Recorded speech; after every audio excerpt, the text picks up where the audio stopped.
ನೀವು ಬಿಗ್ ಬಾಸ್ಗೆ ಹೋಗ್ಬೇಕಾ?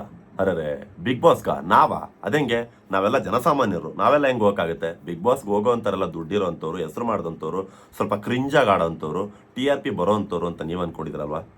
ಆ ಥರ ಏನಿಲ್ಲ. ಈ ಸಲ ಬಿಗ್ ಬಾಸ್ಗೆ ನೀವು ಕೂಡ ಹೋಗ್ಬೋದು. ನೀವಷ್ಟೇ ಅಲ್ಲ, ನಿಮ್ಮ ಅಕ್ಕಪಕ್ಕದ ಮನೇಲಿ ಯಾರ್ಯಾರು ಇರ್ತಾರೋ ಜನಸಾಮಾನ್ಯರು ಅಂತ ಅವ್ರು ಕೂಡ ಹೋಗ್ಬೋದು. ಹೌದು, ಈಗ ಆಲ್ರೆಡಿ ನಿಮ್ಗೆಲ್ಲರಿಗೂ ವಿಚಾರ ಗೊತ್ತಾಗಿರುತ್ತೆ. ಸದ್ಯದಲ್ಲೇ ಟ್ರೆಂಡಿಂಗಲ್ಲಿ ಇರ್ತಕ್ಕಂಥದ್ದು big boss season 13 big boss season 13ರ ಆಡಿಷನ್ ಬಿಟ್ಟಿದ್ದಾರೆ. ಅದಕ್ಕೆ ಯಾರು ಬೇಕಾದರೂ ಅಪ್ಲೈ ಮಾಡ್ಬೋದು. ಹೆಸರು ಮಾಡಿರಲಿ ಮಾಡಿಲ್ಲ ಅಂದರೂ ಪರವಾಗಿಲ್ಲ. ನೀವು ನಿಮ್ಮ ಪರ್ಫಾರ್ಮೆನ್ಸ್ನ ತೋರಿಸ್ಬಿಟ್ಟು ನಿಮ್ಮ ಪರ್ಫಾರ್ಮೆನ್ಸ್ ಮೂಲಕ ಬಿಗ್ ಬಾಸ್ಗೆ ಹೋಗುವಂಥ ಒಂದು ಅವಕಾಶ. ಓಕೆ, ಆಡಿಷನ್ ಏನೋ ಬಿಟ್ಟಿದ್ದಾರೆ ನಂಗೆ ಕೇಳ್ಪಟ್ಟೆ, ಆದರೆ ಇದು ಫೇಕ್ ಆಗಿರ್ಬೋದಲ್ಲ, ಬರೀ TRPಗೋಸ್ಕರ ಮಾಡಿರ್ಬೋದಲ್ಲ, ಎಲ್ಲದಕ್ಕಿಂತ ಹೆಚ್ಚಾಗಿ ಇದೇನೋ ಪಬ್ಲಿಸಿಟಿಗೋಸ್ಕರ ಮಾಡಿರ್ಬೋದಲ್ಲ ಅಂತ ನೀವು ಅನ್ಬೋದು. ಓಕೆ, ಪಬ್ಲಿಸಿಟಿಗೋಸ್ಕರನೇ ಮಾಡಿದ್ದಾರೆ ಅಂತಲೇ ಅಂದ್ಕೊಳ್ಳಿ. ಬಿಗ್ ಬಾಸ್ಗೆ ನಿಮ್ಮನ್ನು ಕಳಿಸಲ್ಲ ಅಂತಲೇ ಅಂದ್ಕೊಳ್ಳಿ. ಆದರೆ ಬಿಗ್ ಬಾಸ್ ಸೀಸನ್ 13 ಶುರು ಆದಮೇಲೆ ಅಲ್ಲಿ ಯಾರೋ ಒಬ್ಬ ಜನಸಾಮಾನ್ಯರು, ಯಾರೋ ಆಟೋ ಓಡಿಸೋವಂಥವ್ರು, ಯಾರೋ ಬಟ್ಟೆ ಒಗೆಯೋವಂಥವ್ರು, ಅಥವಾ ಯಾರೋ ಟೀ ಅಂಗಡಿಯವರು, ಯಾವುದೋ ಕೂಲಿ ಕೆಲಸ ಮಾಡೋವಂಥವ್ರು ಬಿಗ್ ಬಾಸ್ ಮನೆಗೆ ಹೋದಾಗ ಅವಾಗ ನಿಮಗೆ ಒಂದು ಗಿಲ್ಟ್ ಕಾಡಬಾರ್ದಲ್ಲ. ಸೊ ನನಗೂ ಕೂಡ ಒಂದು ಅವಕಾಶ ಇತ್ತು, ನಾನು ಕೂಡ ಟ್ರೈ ಮಾಡ್ಬೋದಾಗಿತ್ತು, ಇಂಥವ್ರನ್ನೇ ಕರ್ಕೊಂಡಿದ್ದಾರೆ ಅಂದರೆ ನನ್ನನ್ನು ಯಾಕೆ ಕರ್ಕೊತಾ ಇರಲಿಲ್ಲ ಅಂತಂದೇಳಿ ನಿಮ್ಮ ಮನಸ್ಸಿಗೆ ಬೇಜಾರಾಗಬಾರ್ದಲ್ಲ. ಅದಕ್ಕೋಸ್ಕರ ಆದರೂ ಜಸ್ಟ್ 2 ಮಿನಿಟ್ಸ್ ಟೈಮ್ ಕೊಟ್ಟರೆ ಸಾಕು, ನೀವು ಬಿಗ್ ಬಾಸ್ ಆಡಿಷನ್ನ ನೀವು ಕಂಪ್ಲೀಟ್ ಮಾಡ್ಬೋದು. ಅದು ನಿಮ್ಮಲ್ಲಿ ಟ್ಯಾಲೆಂಟ್ ಇದ್ದರೆ ಮಾತ್ರ. ಹೌದು, ಅದು ಯಾವ ರೀತಿ ಅಂತ ನಾನು ಹೇಳ್ತಾ ಹೋಗ್ತೀನಿ. ಯಾಕಂದರೆ ತುಂಬ ಜನರ ಕಂಪ್ಲೇಂಟ್ ಏನಿತ್ತಪ್ಪ ಅಂತಂದರೆ, ನಾನು ಈಗಷ್ಟೇ ಕಲರ್ಸ್ ಕನ್ನಡ ಪೇಜನ್ನು ನೋಡ್ಕೊಂಡು ಬಂದೆ. ಆಡಿಷನ್ ಏನೋ ಬಿಟ್ಟಿದ್ದಾರೆ, ಯಾರು ಬೇಕಾದರೂ ಆಡಿಷನ್ ಅಟೆಂಡ್ ಮಾಡ್ಬೋದು ಅಂತ ಹೇಳಿದ್ದಾರೆ. ಬಟ್ ಯಾವ ರೀತಿ ಆ ಒಂದು ಆಡಿಷನ್ಗೆ ಅದೇನೋ ಲಿಂಕ್ ಕೊಟ್ಟಿದ್ದಾರೆ, ಆ ಲಿಂಕಲ್ಲಿ ಯಾವ ರೀತಿ ಅಪ್ಲೈ ಮಾಡಬೇಕು, ಇದೆಲ್ಲ ಒಂದಷ್ಟು ಪ್ರೊಸೀಜರ್ಸ್ ಇದೆ. ಸೊ ಹಾಗಾಗಿ ನಮ್ಗೆ ಗೊತ್ತಾಗ್ತಾ ಇಲ್ಲ ಅಂದ್ಕೊಳ್ತೀರಾ. ಸೊ ನೀವು ಯಾರು ತಲೆ ಕೆಡಿಸ್ಕೊಬಿಡಿ, ನಿಮಗೆ ಅಂತಲೇ ನಾನು ಡಿಟೇಲ್ಡ್ ಎಕ್ಸ್ಪ್ಲೇನ್ ಮಾಡ್ತೀನಿ. ತುಂಬ ಸಿಂಪಲ್ ಇದೆ. ಜಸ್ಟ್ ವಿಡಿಯೋನ ಕೊನೆ ತನಕ ನೋಡಿ, ಯಾವ ರೀತಿ ಬಿಗ್ ಬಾಸ್ ಆಡಿಷನ್ನ ಕಂಪ್ಲೀಟ್ ಮಾಡಬೇಕಂತ ಈ ಒಂದು ವಿಡಿಯೋದಲ್ಲಿ ಹೇಳ್ತೀನಿ. ಹಾಗೆ ವಿಡಿಯೋ ಇಷ್ಟ ಆದರೆ ತುಂಬ ದಿನಗಳ ನಂತರ ನಾನು ಯೂಟ್ಯೂಬ್ಗೆ ಎಂಟ್ರಿ ಕೊಟ್ಟಿದ್ದೀನಿ. ಸೊ ಮಿಸ್ ಮಾಡದೆ ಸಬ್ಸ್ಕ್ರೈಬ್ ಮಾಡ್ಕೊಳ್ಳಿ. ಯಾರ್ಯಾರೆಲ್ಲ ಈ ಒಂದು ವಿಡಿಯೋ ಇಷ್ಟ ಆಗುತ್ತೆ, ಹಾಗೆ ನಿಮ್ಮ ಅಕ್ಕಪಕ್ಕದಲ್ಲಿ ಯಾರ್ಯಾರೆಲ್ಲ ಬಿಗ್ ಬಾಸ್ ಆಡಿಷನ್ ಬಗ್ಗೆ ಇನ್ನೂ ನನಗೆ ಕ್ಲಿಯರ್ ಕಟ್ಟಾಗಿ ಮಾಹಿತಿ ಗೊತ್ತಿಲ್ಲ ಅಂಥವ್ರಿಗೂ ಕೂಡ ಒಂದು ವಿಡಿಯೋನ ಶೇರ್ ಮಾಡಿ. ಮೊದಲನೇದಾಗಿ ನೀವು ಮಾಡಬೇಕಾಗಿರ್ತಕ್ಕಂಥ ಕೆಲಸ ಏನಪ್ಪ ಅಂತಂದರೆ, ಒಂದು ಬಿಗ್ ಬಾಸ್ ವೆಬ್ಸೈಟಲ್ಲೇ ಆಲ್ರೆಡಿ ಹೇಳ್ಬಿಟ್ಟಿದ್ದಾರೆ, ಮೀನ್ಸ್ ಕಲರ್ಸ್ ಕನ್ನಡ ವೆಬ್ಸೈಟಲ್ಲಿ colorskannada.geohotstar, ಇನ್ನೊಮ್ಮೆ ಹೇಳ್ತೀನಿ, colorskannada.geostar.com ಇಲ್ಲಿ ತೋರಿಸ್ತಾ ಇದ್ದೀನಿ ನೋಡಿ. ಈ ಒಂದು ವೆಬ್ಸೈಟ್ ಮೇಲೆ ನೀವು ಕ್ಲಿಕ್ ಮಾಡಿದಾಗ ಅಲ್ಲಿ ಡಿಸ್ಪ್ಲೇ ಬರುತ್ತೆ. ಫಸ್ಟ್ ಒನ್ ಇದರಲ್ಲಿ ವ್ಯೂ ಕಾಮ್ 18 ಅಂತ ಇದೆಯಲ್ವಾ, ಸೊ ಅದರಲ್ಲಿ ಕ್ಲಿಕ್ ಮಾಡಿದ್ರೆ ನಿಮ್ಗೆ ಅಲ್ಲೇ ತೋರಿಸುತ್ತೆ big boss Kannada season audition. ನೋಡಿ ಬಂತು, ಬಿಗ್ ಬಾಸ್ ಆಡಿಷನ್ಸ್ ಅಂತ ಬಂದಿದೆ. ಸೊ ಇಲ್ಲಿ ತುಂಬ ಏನು ನಿಮಗೆ ಕಾಂಪ್ಲಿಕೇಟ್ ಏನಿಲ್ಲ, ಒಂದಷ್ಟು ಡೀಟೇಲ್ಸ್ ಇದೆ, ನೋಡ್ಬೋದು. ಮೊದಲನೇದಾಗಿ ನಿಮ್ಮ ನಂಬರ್ನ ಕೇಳಿದ್ದಾರೆ. ಇಲ್ಲಿ ನಂಬರ್ನ ಹಾಕೋಣ. ನಂಬರ್ ನಿಮ್ಮ 8 ಡಿಜಿಟ್, ನಿಮ್ಮ ಒಂದು 10 ಡಿಜಿಟ್ ನಂಬರ್ ಏನಿದೆ ಆ ನಂಬರ್ನ ಹಾಕಿದ ತಕ್ಷಣ, ಸೊ ಆ ಒಂದು ಪಾಯಿಂಟಲ್ಲಿ ನೀವು ನಂಬರ್ನ ಹಾಕಿದಾಗ ಅಲ್ಲಿ ಪಕ್ಕದಲ್ಲಿ ಸೆಂಡ್ OTP ಅಂತ ಇದೆ. ಸೊ ಅಲ್ಲಿ ಸೆಂಡ್ OTP ಅಂತ ನೀವು ಕ್ಲಿಕ್ ಮಾಡಿದ್ರೆ ಸ್ವಲ್ಪ ಹೊತ್ತಲ್ಲೇ ನಿಮಗೆ ಒಂದು 30 ಸೆಕೆಂಡ್ ಒಳಗಡೆ ನಿಮಗೊಂದು OTP ಬರುತ್ತೆ. ಸೊ ಆ ಒಂದು OTPನ ನೀವು ಕ್ಲಿಕ್ ಮಾಡಿದ ಮೇಲೆ ಅಲ್ಲಿ ವೆರಿಫೈಡ್ ಆಗುತ್ತೆ. ಸೊ ವೆರಿಫೈ ಮಾಡಬೇಕಾಗುತ್ತೆ. ವೆರಿಫೈಡ್ ಆದಾಗ ಇಲ್ಲಿ ನಿಮ್ಮ ನಂಬರಿಂದ ಹಾಕೋದ್ರಿಂದ ಏನಾದರೂ ಸೇಫಾ ಅಥವಾ ಸೇಫ್ ಇಲ್ವಾ ಈ ಥರ ಎಲ್ಲ ಥಿಂಕ್ ಮಾಡೋಕೆ ಹೋಗ್ಬಿಡಿ. ಈ ಜಸ್ಟ್ ಡೀಟೇಲ್ಸ್ಗೋಸ್ಕರ ಅಪ್ಪಿ ತಪ್ಪಿ ನೀವೇನಾದ್ರು ಸೆಲೆಕ್ಟ್ ಆದ್ರಿ ಅಂತ ಅನ್ಕೊಳ್ಳಿ, ಅವಾಗ ಅವ್ರು ಯಾವ ನಂಬರಿಗೆ ಅಂತ ಕಾಲ್ ಮಾಡಬೇಕು, ಅದಕ್ಕೋಸ್ಕರ ನಿಮ್ಮ ನಂಬರ್ ಇರಬೇಕಲ್ಲ. ಸೊ ಅದಕ್ಕೋಸ್ಕರ ನಿಮ್ಮ ಡೀಟೇಲ್ಸ್ನ ವೆರಿಫೈ ಮಾಡೋದಕ್ಕೋಸ್ಕರ ಈ ಒಂದು ಪ್ರೊಸೀಜರ್ನ ಇಟ್ಟಿದ್ದಾರೆ. ಇದಾದಮೇಲೆ ನೆಕ್ಸ್ಟ್ ಅಪ್ಲಿಕೆಂಟ್ ನೇಮ್, ಯಾರು ಅಪ್ಲೈ ಮಾಡ್ತಾ ಇದ್ದೀರಾ ಅವರ ಹೆಸರೇನಿದೆ, ಅವರ ಫುಲ್ ನೇಮ್ ಏನಿದೆ, ಅವ್ರ ಫುಲ್ ನೇಮ್ನಲ್ಲಿ ಎಂಟರ್ ಮಾಡಿ. ಅದಾದ ನಂತರ ನೆಕ್ಸ್ಟ್ ಅವರ ಏಜ್, ನಿಮ್ಮ ಒಂದು ಏಜ್ ಏನಿದೆ ಆ ಒಂದು ಏಜ್ನ ಹಾಕ್ಬೋದು. ನೆಕ್ಸ್ಟ್ ಇಮೇಲ್ ID, ಇದು ಕೆಲವೇ ಹಳ್ಳಿ ಜನರಿಗೆ ಇದು ಗೊತ್ತಾಗದೇ ಇರ್ಬೋದು. ಇಮೇಲ್ ಐ ಡಿ ನಿಮ್ದೇನಾದ್ರು ಇಲ್ಲ ಅಂತಂದರೆ ತಲೆ ಕೆಡ್ಸ್ಕೊಳಕ್ಕೆ ಹೋಗ್ಬಿಡಿ. ನಿಮ್ಮ ಊರಲ್ಲಿರ್ತಕ್ಕಂಥ ಯಾರಾದರೂ ಎಜುಕೇಟೆಡ್ ಪರ್ಸನ್ನ ಕೇಳಿ ಅವರು ಕ್ರಿಯೇಟ್ ಮಾಡಿಕೊಡ್ತಾರೆ. ಅಥವಾ ನಮಗೆ ಆಲ್ರೆಡಿ EMI ಮೀನ್ಸ್ ಇಮೇಲ್ ಬಗ್ಗೆ ನಮಗೆ ಐಡಿಯಾ ಇದೆ ಅಂತಂದರೆ ನೀವು ಇಮೇಲ್, ನಿಮ್ಮ ಕ್ರಿಯೇಟೆಡ್ ಇಮೇಲ್ ಏನಿದೆ ಅದನ್ನು ಇಲ್ಲಿ ಪೇಸ್ಟ್ ಮಾಡ್ಬೋದು. ಇದಾದಮೇಲೆ ನಿಮ್ಮ ಅಡ್ರೆಸ್, ಒರಿಜಿನಲ್ ಅಡ್ರೆಸ್ನ ಹಾಕಿ. ತುಂಬ ಜನ ಮಿಸ್ಟೇಕ್ ಮಾಡ್ತಿರೋದೇನಪ್ಪ ಅಂತಂದರೆ ವರ್ಕ್ ಸ್ಪೇಸಲ್ಲಿ ಎಲ್ಲಿರ್ತಾರೆ ಅದು ಬೇಡ, ನಿಮ್ಮ ಒಂದು ಒರಿಜಿನಲ್ ಮೀನ್ಸ್ ನಿಮ್ಮ ನೇಟಿವ್ ಅಡ್ರೆಸ್ ಏನಿರುತ್ತೆ ಅದು ಹಾಕಿ. ಯಾಕೆ ಅಂದರೆ ಹಳ್ಳಿ ಜನನ ತುಂಬ ಸೆಲೆಕ್ಟ್ ಮಾಡ್ತಕ್ಕಂಥದ್ದು ಒಂದಷ್ಟು ನಡೀತಾ ಇರುತ್ತೆ. ನೀವು ಇಲ್ಲಿ ಆದಷ್ಟು ನಿಮ್ಮ ನೇಟಿವ್ ಹಳ್ಳಿ ಆಗಿದ್ದರೆ ಹಳ್ಳಿ ಅಡ್ರೆಸ್ಗಳನ್ನ ಹಾಕ್ತಾ ಹೋಗಿ. ಬಿಕಾಸ್ ಅಟ್ಲೀಸ್ಟ್ ಒಂದು ಸಿಂಪತಿ ವೇ ಎಲ್ಲಾದರೂ ನಿಮ್ಗೊಂದು ಚಾನ್ಸ್ ಇರುತ್ತೆ, 1% ಅನ್ನೋ ಒಂದು ಕಾರಣಕ್ಕೆ ಹೇಳ್ತಾ ಇದ್ದೀನಿ. ಇದಾದಮೇಲೆ ಮೇಜರ್, ತುಂಬ ಮೇಜರ್ ಇರುತ್ತಂಥದ್ದು ಆಡಿಷನ್ ವಿಡಿಯೋ ಅಪ್ಲೋಡ್ ಅಂತಂದೇಳಿ. ಸೊ ಈ ವಿಡಿಯೋ ಬಗ್ಗೆನೇ ತುಂಬ ಚರ್ಚೆ ಆಗ್ತಿರ್ತಕ್ಕಂಥದ್ದು. ಇಲ್ಲಿ ನೋಡಿ, ಇಲ್ಲಿ ಮೆನ್ಷನ್ ಮಾಡಿದ್ದಾರೆ, drop your video here or tap to browse max 3 minutes max 50 MB ಅಂತ. ಐಫೋನಲ್ಲೆಲ್ಲ ನೀವು ಶೂಟ್ ಮಾಡ್ತೀರಾ ಅಂತಂದರೆ ನಿಮ್ಮ ವಿಡಿಯೋ ಜಸ್ಟ್ 30 ಸೆಕೆಂಡಲ್ಲಿ ಆಲ್ರೆಡಿ ಒಂದು 150-200 MB ಅಥವಾ 500 MBನೂ ಹೋಗ್ಬೋದು. ಸೊ ಹಾಗಾಗಿ ಆದಷ್ಟು ನಾರ್ಮಲ್ ಆ್ಯಂಡ್ರಾಯ್ಡ್ ಫೋನ್ಗಳಲ್ಲೇ ಒಳ್ಳೊಳ್ಳೆ ಕ್ಯಾಮ್ರಾಗಳಿರುತ್ತೆ, ಅದರಲ್ಲಿ ನೀವು ವಿಡಿಯೋ ಶೂಟ್ನ ಮಾಡೋದ್ರಿಂದ 3 ನಿಮಿಷ ಇಲ್ಲಿ ಕೇಳಿದ್ದಾರೆ ಅಂತಂತ ನಾವು 3 ನಿಮಿಷನೇ ಮಾತಾಡಬೇಕು ಇಲ್ಲ. ಸೊ ನಿಮ್ಮ ವಿಡಿಯೋ 3 ನಿಮಿಷದಿಂದ ಒಳಗಡೆ ಇರಲಿ. ಅದು 2 ನಿಮಿಷನಾದರೂ ಆಗಿರಲಿ, 2.5 ಆದರೂ ಆಗಿರಲಿ, 1 ಮಿನಿಟ್ಗಿಂತ ಜಾಸ್ತಿ ಆಗಿರಲಿ. ಅದರಲ್ಲೇ ಆದಷ್ಟು ನಿಮ್ಮ ಡೀಟೇಲ್ಸ್ನ ಹೇಳೋದಕ್ಕೆ ಟ್ರೈ ಮಾಡಿ. ಹೇಳೋದಕ್ಕೆ ಆಗಲ್ಲ, ನಾನು ಒಂದಷ್ಟು ಪರ್ಫಾರ್ಮೆನ್ಸ್ನ ತೋರಿಸ್ಬೇಕು ಅಂತ. ಹಾಗಾದರೆ ಆಡಿಷನ್ ವಿಡಿಯೋ ಇದರಲ್ಲಿ ಏನು ಮಾಡಬೇಕಪ್ಪ? ಆಡಿಷನ್ ವಿಡಿಯೋ ಅಂತಂದ್ರೆ ಏನಪ್ಪ ಅಂತಂದರೆ, ಸಡನ್ನಾಗಿ ನೀವು ಯಾರೋ ಗೊತ್ತು ಪರಿಚಯ ಇಲ್ದಿರ್ತಕ್ಕಂಥ ವ್ಯಕ್ತಿ, ನೀವು ನಿಮ್ಮ ಟ್ಯಾಲೆಂಟ್ನ ತೋರಿಸ್ಕೋಬೇಕಾಗುತ್ತೆ. ಸಡನ್ನಾಗಿ ಬಂದ್ಬಿಟ್ಟು ನನ್ನ ಮುಂದೆ ನಿಂತು ಈಗ ಬಿಗ್ ಬಾಸ್ಗೆ ನನ್ನ ಸೆಲೆಕ್ಟ್ ಮಾಡಿ, ನೋಡಿ ನಾನು ಚೆನ್ನಾಗಿದ್ದೀನಿ, ಹಿಂಗಾಡ್ತೀನಿ.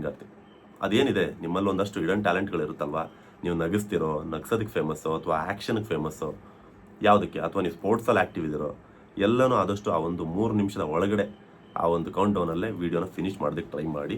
ನಿಮ್ಮ ಟ್ಯಾಲೆಂಟ್ ಬಗ್ಗೆ ಅಲ್ಲಿ ತೋರಿಸೋದಕ್ಕೆ ಟ್ರೈ ಮಾಡಿ. ಓಕೆ, ಸಿಂಗಲ್ ಟೇಕೆ ಮಾಡಬೇಕಂತ ಏನಿಲ್ಲ. ನೀವು ನಿಮ್ಮ ಟ್ಯಾಲೆಂಟ್ನ ತೋರಿಸೋದಕ್ಕೆ ಡಿಫ್ರೆಂಟ್ ಏನೋ ಇತ್ತು ಅಂತ ಅಂದ್ಕೊಳ್ಳಿ. ಬಿಕಾಸ್ ಇದು ಬಿಗ್ ಬಾಸ್ ಆಡಿಷನ್ ಆಗಿರೋದ್ರಿಂದ ನಿಮ್ಮ ಆ್ಯಕ್ಷನ್ ಆಗಿರಲಿ, ನಿಮ್ಮ ಕಾಮಿಡಿ ಆಗಿರಲಿ, ನಿಮ್ಮ ಒಂದು ಮಾತುಕತೆ ಆಗಿರಲಿ, ನಿಮ್ಮ ಫಿಟ್ನೆಸ್ ಆಗಿರಲಿ, ಆಮೇಲೆ ನಿಮ್ಮ ಸ್ಪೆಷಲ್ ಟ್ಯಾಲೆಂಟ್ಗಳಾಗಿರಲಿ, ಕುಕ್ಕಿಂಗ್ ಆಗಿರಲಿ, ಒಂದಷ್ಟು ವಿಚಾರಗಳು ಯಾವುದೇ ಇದ್ರೂ ಓಕೆ. ನೀವು ಕುಕ್ಕಿಂಗಲ್ಲಿ ಎಕ್ಸ್ಪರ್ಟ್ ಇದ್ದೀರಾ ಅಂತ ಅಂದ್ಕೊಳ್ಳಿ, ಕುಕ್ ಮಾಡ್ತಾನೆ ನೀವು ಆಡಿಷನ್ ವಿಡಿಯೋ ಕ್ಲಿಪ್ ಮಾಡ್ಬೋದು. ಸೊ ಅದು ಕೂಡ ಪಾಸಿಬಲ್ ಇದೆ. ಸೊ ಅಲ್ಲಿ ನೀವು ನೋಡಿರ್ತೀರ, ಪ್ರತಿ ಸಲ ಒಬ್ಬ ಜ್ಯೋತಿಷದವನು ಬರ್ತಾನೆ, ಒಬ್ಬ ಕಿಚನ್ ಕುಕ್ ಮಾಡೋರು ಬರ್ತಾರೆ, ಒಬ್ಬ ಸ್ಪೋರ್ಟ್ಸ್ ಮ್ಯಾನ್ ಬರ್ತಾನೆ, ಒಬ್ಬ ಆರ್ಟಿಸ್ಟ್ ಬರ್ತಾನೆ, ಒಬ್ಬ ಹಳ್ಳಿಲಿ ಕುರಿ ಕಾಯಲು ಬರ್ತಾನೆ, ಒಬ್ಬ ಸಿಂಗರ್ ಕೂಡ ಬರ್ತಾನೆ. ಸೊ ನಿಮ್ಮಲ್ಲಿರ್ತಕ್ಕಂಥ ಟ್ಯಾಲೆಂಟ್ ಸಿಂಗಿಂಗ್ ಆಗಿತ್ತು ಅಂತಂದರೆ ನೀವು ಹಾಡು ಹೇಳೋದನ್ನೇ ನಿಮ್ಮ ಟ್ಯಾಲೆಂಟ್ ಆಗಿ ಅಂದ್ಕೊಂಡು ನಿಮ್ಮ ಇಂಟ್ರೊಡಕ್ಷನ್ ಕೊಟ್ಟು ನೀವು ಒಂದು ಸಾಂಗನ್ನು ಕೂಡ ಆಡ್ಬೋದು. ಅದನ್ನೇ ನಾರ್ಮಲಾಗಿ ಆಡೋದಕ್ಕಿಂತ ಹೆಚ್ಚಾಗಿ, ಒಬ್ಬ ಸಿಂಗರ್ಗಳಿಗೆ ಮಾತ್ರ ಹೇಳ್ತೀನಿ, ನಾರ್ಮಲಾಗಿ ನೀವು ಹಾಡು ಹೇಳೋದಕ್ಕಿಂತ ಹೆಚ್ಚಾಗಿ, ಈಗ ಆಲ್ರೆಡಿ ಒಂದು ಕಾಂಪಿಟೇಟಿವ್ ವರ್ಲ್ಡ್, ತುಂಬ ಜನ ತುಂಬ ಡಿಫ್ರೆಂಟಾಗಿ ತುಂಬ ಕಾಂಪಿಟೇಟಿವ್ ಆಗಿದ್ದಾರೆ ಈಗ. ಸೊ ಹಾಗಾಗಿ ಇಂಥ ಕಾಂಪಿಟೇಟಿವ್ ವರ್ಲ್ಡಲ್ಲಿ ಯಾವ ಒಂದು ಕಾಂಪಿಟೇಷನ್ ಸಾಂಗನ್ನು ನೀವು ಚೂಸ್ ಮಾಡ್ಕೊಂಡು ಆಡ್ತೀರಾ? ಇಲ್ಲ, ನನ್ನ ಒಂದು ಗ್ರೇಸ್ ಏನಿದೆ, ನಂದು ನಾನು ಡ್ಯಾನ್ಸ್ ಮಾಡ್ತೀನಿ. ಆಲ್ಮೋಸ್ಟ್ ನೀವು ಅಬ್ಸರ್ವ್ ಮಾಡಿದಾಗೆ ಡಾನ್ಸರ್ಸ್ಗಳು ಅಷ್ಟೊಂದು ಬಿಗ್ ಬಾಸಲ್ಲಿ ನೀವು ಹೈಪ್ ಆಗಿಲ್ಲ. ಬಟ್ ಅದು ನಿಮ್ಮ ಟ್ಯಾಲೆಂಟ್ ಆಗಿತ್ತು ಅಂತಂದರೆ ಅದನ್ನು ಒಂದಷ್ಟು ಗ್ಲಿಪ್ಸ್ಗಳನ್ನ ನೀವು ತೋರಿಸ್ಕೋಬೋದೇ ಹೊರತು ಅದನ್ನೇ ನೀವು ಫ್ಲೆಡ್ಜ್ ವಿಡಿಯೋದಲ್ಲಿ ತೋರ್ಸೋಕ್ಕಾಗಲ್ಲ. ಇನ್ನು ಮಾತುಕತೆ ಆಗಲಿ, ಡೈಲಾಗ್ ಆಗಲಿ, ಪರ್ಫಾರ್ಮೆನ್ಸ್ ಆಗಲಿ, ಇದಕ್ಕಿಂತ ಬೆಟರ್ ನನಗೆ ಇದು ಯಾವುದು ಬರಲ್ಲ, ಬಟ್ ನಾನು ಚೆನ್ನಾಗಿ ಆ್ಯಕ್ಟ್ ಮಾಡ್ತೀನಿ, ನನಗೆ ಒಂದೊಳ್ಳೆ ಧೈರ್ಯ ಇದೆ, ನಾನು ಮಾಡಬೇಕು, ನಾನು ಹೋಗ್ಬೇಕು ಅನ್ನೋಂಥವ್ರು ಒಂದು ನಾರ್ಮಲ್ ಆಗಿ ಒಂದು ನ್ಯಾಚುರಲ್ ಆ್ಯಕ್ಟ್ ಮಾಡಿ ಮನಸ್ಸು ಕನೆಕ್ಟ್ ಆಗೋ ರೀತಿ ಇರಬೇಕು. ನೋಡೋವಂಥ ಜನಕ್ಕೆ ಬೋರ್ ಹೊಡಿದೇ ರೀತಿ ಇರಬೇಕು. ಯಾಕಂದರೆ 3 ನಿಮಿಷದ ವೀಡಿಯೋದಲ್ಲೇ ನೀವು ಜನಕ್ಕೆ ಬೋರ್ ಹೊಡಿಸ್ತಾ ಇದ್ದೀರಾ ಅಂತಂದರೆ ನಿಮ್ಮನ್ನು 3 ತಿಂಗಳು ಅವ್ರು ಇಟ್ಕೋಬೇಕು ಬಿಗ್ ಬಾಸ್ ಮನೇಲಿ. ಯೋಚನೆ ಮಾಡಬೇಕಲ್ವಾ? ಸೊ ಹಾಗಾಗಿ ಆ 3 ನಿಮಿಷದ ವೀಡಿಯೋ ಹಿಂಗೆ ಅನ್ನೋದ್ರೊಳಗಡೆ ಮುಗಿಯೋ ರೇಂಜಿಗೆ ಇರಬೇಕು. ಇಷ್ಟೊಂದೆಲ್ಲ ಇತ್ತಾ ಈ ವಿಡಿಯೋದಲ್ಲಿ ಅನ್ನೋ ರೀತಿ ಇರಬೇಕು. ಸೊ ಹಾಗಾಗಿ ಈ ಒಂದು ವಿಡಿಯೋ ಬಗ್ಗೆ ಪರ್ಟಿಕ್ಯುಲರ್ ಆಗಿ ನಾನು ಕಾನ್ಸಂಟ್ರೇಟ್ ಮಾಡಿ ಇಷ್ಟೊಂದು ಟಿಪ್ಸ್ ಕೊಟ್ಟಿದ್ದೀನಿ. ಇನ್ನೂ ಏನಾದರೂ ಡೌಟ್ ಇದ್ದರೆ ನೀವು ಕಮೆಂಟ್ ಸೆಕ್ಷನಲ್ಲಿ ಹಾಕಿ, ಅಥವಾ ನನ್ನ ಇನ್ಸ್ಟಾಗ್ರಾಮಲ್ಲಿ ಡ್ಯಾಮ್ ಮಾಡಿ, ನಾನು ಅಲ್ಲಿ ನಿಮಗೆ ಅದ್ರ ಬಗ್ಗೆ ಡೀಟೇಲ್ಸ್ ಕೊಡ್ತೀನಿ. ಯಾವ ರೀತಿ ಏನೇನೆಲ್ಲ ಮಾಡ್ಬೋದು, ಯಾವ ರೀತಿ ವೀಡಿಯೋಸ್ಗಳನ್ನ ಮಾಡ್ಬೋದು ಅಂತಂದೇಳಿ ನಾನು ಒಂದಷ್ಟು ಟಿಪ್ಸ್ ಕೊಡ್ತೀನಿ. ಓಕೆ, ಇಲ್ಲಿ ನಾನು ಹೇಳಿದೆ ಐಫೋನಲ್ಲಿ ವೀಡಿಯೋ ಮಾಡೋಕ್ಕೆ ಹೋಗ್ಬೇಡಿ ಅಂತಂದೇಳಿ. ಹಂಗೂ ನೀವೇನಾದರೂ ಇಲ್ಲ ನನಗೆ ಒಳ್ಳೆ ಕ್ಲಾರಿಟಿ ಬೇಕು, ಬಿಗ್ ಬಾಸಿಗೆ ಕಳಿಸ್ತಿರೋದಲ್ವಾ, ಒಳ್ಳೆ ಕ್ಲಾರಿಟಿ ಬೇಕು ಅಂತ ನೀವು ಐಫೋನಲ್ಲೇ ಮಾಡ್ತೀರಾ ಅನ್ನೋದಾದರೆ ಪರವಾಗಿಲ್ಲ, ಐಫೋನಲ್ಲೇ ಮಾಡಿ. ವಾಪಸ್ ನೀವು ಗೂಗಲ್ಗೆ ಹೋಗಿ ಅಲ್ಲಿ ನಿಮ್ಮ ಒಂದು ವಿಡಿಯೋ ಲೆಂತ್, ಆ ಒಂದು ಕ್ವಾಲಿಟಿ ಏನಿರುತ್ತೆ, ಅದರ ಒಂದಷ್ಟು ಸೈಜ್ ಏನಿರುತ್ತೆ, ಅದನ್ನು ರೆಡ್ಯೂಸ್ ಮಾಡ್ತಕ್ಕಂಥ ಒಂದಷ್ಟು ಲಿಂಕ್ಗಳಿರುತ್ತೆ, ಅಲ್ಲಿ ಆ್ಯಡ್ ಮಾಡಿ ನೀವು 50 MB ಅಥವಾ 50 MBಗಿಂತ ಕಡಿಮೆ ಒಂದು 49 MBಗೆ ತೊಗೊಂಡು ಬಂದು ನಿಲ್ಲಿಸ್ಬೋದು. ಓಕೆ, ಇದಿಷ್ಟು ಫಿನಿಶ್ ಆದಮೇಲೆ ಇಲ್ಲಿ ಕೆಳಗಡೆ ಬಂದರೆ ನೀವು ಇಲ್ಲಿಗೆ ಪ್ರೊಸೀಜರ್ ಫಿನಿಶ್ ಆಯಿತು. ನೆಕ್ಸ್ಟ್ ಲಾಸ್ಟ್ ಪ್ರೊಸೀಜರ್ಸ್ ಬಂದು ಇದು ಕಂಡೀಷನ್ಸ್, ಟರ್ಮ್ಸ್ ಆ್ಯಂಡ್ ಕಂಡೀಷನ್ಸ್ ಅಂತೇಳಿ ಆ ಥರ. You confirm that you are an Indian citizen above the age of 18 years and legally eligible to participate in the show Big Boss audition. So yes ಅಂತ ಕೊಡ್ಬೋದು ನೀವು. So ನೀವು ಇದಕ್ಕೂ ಕೂಡ ನಿಮಗೆ ಡೈರೆಕ್ಟಾಗಿ ಹೇಳಬೇಕು, ಇದನ್ನೆಲ್ಲ ಓದೋಷ್ಟು ಪೇಷನ್ಸ್ ನಿಮಗಿಲ್ಲ ಅಂತಂದರೆ ಎಸ್ ಐ ಅಗ್ರಿ ಅಂತ ಕೊಡಿ. ಅದಾದಮೇಲೆ ನೆಕ್ಸ್ಟ್ ಸೆಕೆಂಡ್ ಪಾಯಿಂಟ್ ಇದೆ ಪ್ರೈವಸಿ ನೋಟಿಸ್ ಅಂತಂದೇಳಿ. ಸೊ ಅಲ್ಲೂ ಕೂಡ ನೀವು ಎಸ್ ಐ ಅಗ್ರಿ ಅಂತ ಕೊಟ್ಟು ನೆಕ್ಸ್ಟ್ ಲಾಸ್ಟಲ್ಲಿ ಬಂದ್ಬಿಟ್ಟು ಸಬ್ಮಿಟ್ ಯುವರ್ ಆಡಿಷನ್ ಇಲ್ಲಿ ಕ್ಲಿಕ್ ಮಾಡಿದ್ರೆ ಡೈರೆಕ್ಟಾಗಿ ನಿಮ್ಮ ಒಂದು ಆಡಿಷನ್ ಸಕ್ಸಸ್ಫುಲಿ ಫಿನಿಶ್ ಆಗೋಗುತ್ತೆ. ಸೊ ಇದಿಷ್ಟು ಬಿಗ್ ಬಾಸ್ ಆಡಿಷನ್ ಯಾವ ರೀತಿ ಅಟೆಂಡ್ ಮಾಡಬೇಕು, ಯಾವ ರೀತಿ ಫಿನಿಶ್ ಮಾಡಬೇಕು ಅನ್ನೋದ್ರ ಬಗ್ಗೆ ಡೀಟೇಲ್ಡಾಗಿ ಎಕ್ಸ್ಪ್ಲೇನ್ ಮಾಡಿದ್ದೀನಿ. ಓಕೆ, ವಿಡಿಯೋ ಇಷ್ಟ ಆದರೆ ಆದಷ್ಟು ಬೇಗ ನಿಮ್ಮ ಅಕ್ಕಪಕ್ಕದಲ್ಲಿರ್ತಕ್ಕಂಥ ಪ್ರತಿಯೊಬ್ಬರಿಗೂ ಕೂಡ ಶೇರ್ ಮಾಡಿ. ಯಾರಿಗೊತ್ತು ಈ ಒಂದು ಬಿಗ್ ಬಾಸ್ ಆಡಿಷನ್ನೇ ಸೆಲೆಕ್ಟ್ ಆಗ್ತಕ್ಕಂಥ ವ್ಯಕ್ತಿ ನಿಮ್ಮ ಅಕ್ಕಪಕ್ಕದಲ್ಲೂ ಕೂಡ ಇರ್ಬೋದು, ಅಥವಾ ನೀವೇ ಆಗಿರ್ಬೋದು. ಇದನ್ನೆಲ್ಲ ಹೊರತುಪಡಿಸಿ ನೀವು ಇನ್ನೊಂದು ಮಾತನ್ನು ಹೇಳ್ತೀರಾ, ಏನಪ್ಪ ಅಂತಂದರೆ ಇದೆಲ್ಲ ಗಿಮಿಕ್ಗಳು ಪ್ರಮೋಷನ್ಗೆ ಅಂತ ಮಾಡ್ತಾರೆ, ಇದನ್ನೆಲ್ಲ ನೀನು ನಂಬ್ಕೊಂಡಿದ್ಯಾ, ಫಸ್ಟ್ ಆಫ್ ಆಲ್ ನೀನು ನಂಬಿದ್ಯಾ ಅಂತಲೇ ನನ್ನ ಎಕ್ಸ್ಪೆಕ್ಟ್ ಮಾಡಿರಲಿಲ್ಲ ಅಂತ ಹಿಂಗೆಲ್ಲ ಒಂದಷ್ಟು ಕ್ವಶನ್ಸ್ ಬರುತ್ತೆ, ಒಂದಷ್ಟು ಕಮೆಂಟ್ಸ್ ಬರುತ್ತೆ. ಅವ್ರಿಗೆ ನಾನು ಒಂದು ಮಾತು ಹೇಳ್ತೀನಿ, ಪ್ರಮೋಷನ್ ಗಿಮಿಕ್ಸ್ ಅಂತ ನಮಗೂ ಗೊತ್ತು, ನಿಮಗೂ ಗೊತ್ತು. ಅಫ್ಕೋರ್ಸ್ ಬಿಗ್ ಬಾಸ್ ಅವರು ಏನು ತಲೆ ಕೆಟ್ಟಿರಲ್ಲ, ಚೆನ್ನಾಗಿ ದುಡ್ಡು ಹಾಕಿರ್ತಾರೆ. ಸೊ ದುಡ್ಡನ್ನ ರಿಕವರಿ ಮಾಡಬೇಕಲ್ವಾ. ಸೊ ಚೆನ್ನಾಗಿ ದುಡ್ಡು ಹಾಕ್ಬಿಟ್ಟು ಯಾರೋ ನಮ್ಮ ಜನಸಾಮಾನ್ಯರನ್ನ ಯಾಕೆ ಕರ್ಕೊಂಡೋಗಿ ಕೂರಿಸ್ತಾರೆ? ಅಪ್ಪಿ ತಪ್ಪಿ ಆ ರೀತಿ ಕೂರಿಸ್ಬೇಕು ಅಂದರೂ ಕೂಡ ಆ ಒಂದು ಕಾಮನ್ ಮ್ಯಾನಲ್ಲಿ ಏನಾದರೂ ಒಂದಷ್ಟು ಟ್ಯಾಲೆಂಟ್ ಇರಬೇಕಲ್ವ, ಅವ್ನು ಎಂಟರ್ಟೈನ್ ಮಾಡಬೇಕಲ್ಲ. 3 ತಿಂಗಳು ಟಿ ವಿ ಆನ್ ಮಾಡಿದ್ರೆ ಅವ್ನು ನಗ್ಸೋ ರೀತಿ ಇರಬೇಕು, ಇಲ್ಲ ಅವ್ನು ನೋಡಿದ್ರೆ ಮೈ ಉರಿಯೋ ರೀತಿ ಇರಬೇಕು, ಅವ್ನು ನೋಡಿದ್ರೆ ಜಗಳ ಆಡೋಂಥ ಪರ್ಸನ್ ಆಗಿರ್ಬೇಕು, ಇಲ್ಲ ಒಬ್ಬ ಒಳ್ಳೆ ಸ್ಪೋರ್ಟ್ಸ್ ಮ್ಯಾನ್ ಆಗಿರ್ಬೇಕು, ಇಲ್ಲ ಅವ್ನು ನೋಡಿದ ತಕ್ಷಣ ಆರ್ಟಿಗೆ ಟಚ್ ಆಗೋ ರೀತಿ ಇರಬೇಕು. ಏನಾದರೂ ಒಂದು ಇರಬೇಕಲ್ಲ ಸ್ಪೆಷಲ್ ಕ್ವಾಲಿಟಿ. ಸೊ ಹಾಗಾಗಿ ಬಿಗ್ ಬಾಸ್ ಆ ಒಂದು ಆಡಿಷನ್ಗೆ ಏನು ಬೇಕೋ ಗೊತ್ತಿಲ್ಲ, ಆ ಒಂದಷ್ಟು ಟ್ಯಾಲೆಂಟ್ಗಳು ಇಷ್ಟು 12 ಸೀಸನ್ಗಳನ್ನ ನೀವು ನೋಡ್ಕೊಂಡು ಬಂದಿರೋದ್ರಿಂದ ಇದಕ್ಕೆ ಬೇಕಾಗಿರ್ತಕ್ಕಂಥ ಒಂದಷ್ಟು ಟ್ಯಾಲೆಂಟ್ಗಳು ನನ್ನ ಹತ್ರ ಇದೆ ಅನ್ನೋದಾದರೆ ಅದನ್ನೆಲ್ಲ 3 ನಿಮಿಷದ ಒಳಗಡೆ ಕವರ್ ಮಾಡಿ ಆದಷ್ಟು ಬೇಗ ಅಪ್ಲೋಡ್ ಮಾಡಿ. ಗೊತ್ತಿಲ್ಲ ಅದರ ಲಾಸ್ಟ್ ಡೇಟ್ ಅಂತ ಏನು ಅನೌನ್ಸ್ ಮಾಡಿಲ್ಲ. ಸೊ ಸದ್ಯಕ್ಕೆ ಅದನ್ನು ಆಡಿಷನ್ ಅಂತ ಓಪನ್ ಮಾಡಿದ್ದಾರೆ. ಆಗುತ್ತೋ ಬಿಡುತ್ತೋ ಸೆಕೆಂಡ್ರಿ, ಬಟ್ ಟ್ರೈ ಮಾಡೋದ್ರಲ್ಲಿ ತಪ್ಪಿಲ್ವಲ್ಲ. ಸೊ ಹಾಗಾಗಿ ನೀವು ಕೂಡ ಟ್ರೈ ಮಾಡಿ, ನಿಮ್ಮ ಸ್ನೇಹಿತರಿಗೂ ಕೂಡ ಟ್ರೈ ಮಾಡೋದಕ್ಕೆ ಹೇಳಿ.